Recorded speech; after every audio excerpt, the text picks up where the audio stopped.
কখনো কখনো ভ্রমণ মানে শুধু দূরে যাওয়া না, ভ্রমণ মানে নিজের ভেতরে একটু থেমে যাওয়া।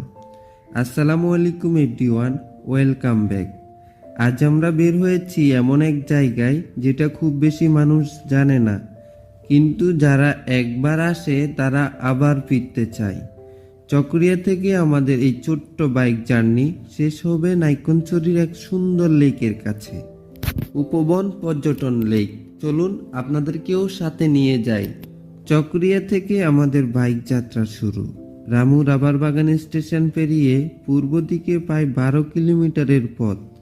রাস্তার দুই পাশে সারি সারি রাবার গাছ, মনে হচ্ছে যেন সবুজের সুড়ঙ্গ দিয়ে যাচ্ছি। তবে রাস্তা একটু ব্যস্ত, তাই চালাতে হবে সাবধানে।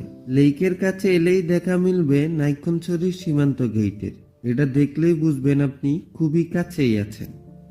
আর একটু এগিয়ে পেলাম উপবন পর্যটন লেকের এন্ট্রি গেট। টিকিট 40 টাকা করে। আমরা তিনজন মোট 120 টাকার টিকিট নিলাম। ভিতরে ঢুকেই প্রথমে যে জিনিসটা চোখে পড়ে সেটা হলো বিশাল সেই লম্বা আকৃতির টাওয়ার।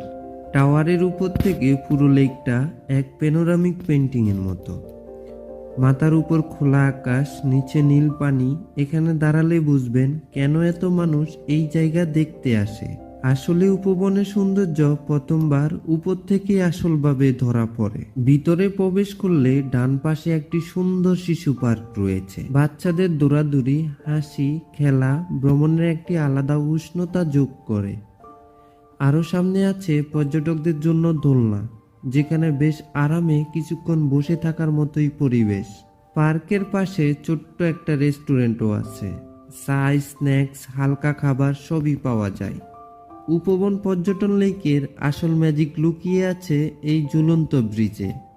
ব্রিজের উপরে দাঁড়ালে মনে হবে যেন পাহাড় আর পানির মাঝে ঝুলে আছেন। আমরা এখানে অনেকক্ষণ ছবি তুললাম, ভিডিও করলাম। প্রতিটি ফ্রেমে লেকের নতুন রূপ, নতুন রং। তারপর আমরা চলে গেলাম কায়াকিং করতে। জনপ্রতি মাত্র 50 টাকা করে। দাম কম হলেও অভিজ্ঞতাটা প্রাইসলেস।